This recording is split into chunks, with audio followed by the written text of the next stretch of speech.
Bakıda Türk Dövlətləri Təşkilatına üzv ölkələrin xəritəçilik işçi qrupunun ikinci iclası başlayır. Tədbirdə bu sahədə əməkdaşlığı gücləndirməklə yanaşı ətraf mühitin mühafizəsi ilə bağlı müzakirələr aparılacaq. İndi biz toplantının keçirildiyi məkanda olan əməkdaşımız Səkinə Bababəyova ilə birbaşa bağlantı yaradırıq. Ətraflı məlumatları ondan eşidək. Səkinə, buyurun.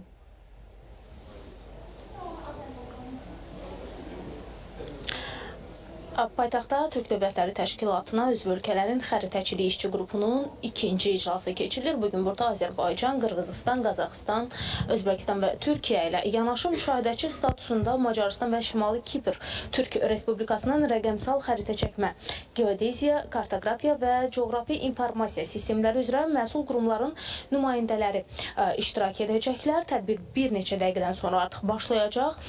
Azərbaycan tərəfindən isə tədbirdə Ekologiya və Təbii Sərvətlər Nazirliyi və Ekologiya və Təbii Sərvətlər Nazirliyi yanında Geodeziya və Kartografiya Agentliyi və digər aidiyyatı qurumlar təmsil olunur.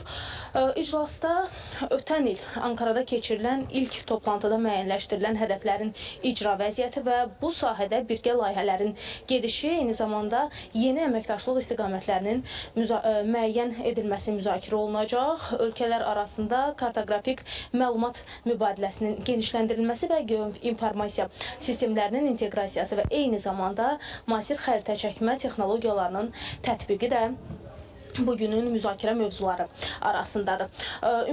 Ümumilikdə görüş 2026-cı ildə Bakıda keçiriləcək Ümumdünya Ətraf Mühit Günü və Ümumdünya Şəhərsalma Forumu ərəfəsində Azərbaycanın geodeziya və kartografiya sahəsində geniş regional əməkdaşlığının gücləndirilməsi və ətraf mühitin davamlı idarə olunması istiqamətində atdığı addımların növbəti nümunəsi kimi qiymətləndirilə bilər.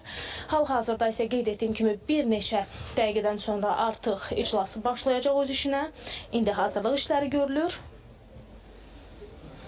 Biz isə iclasdan son məlumatları tamaşaçılarımıza və sizə çatdırmağa çalışacağıq. Hələlik isə mənim ötürmək istədiklərim bunlardan ibarət idi. Buyurun, söz xəbər mərkəzindədir.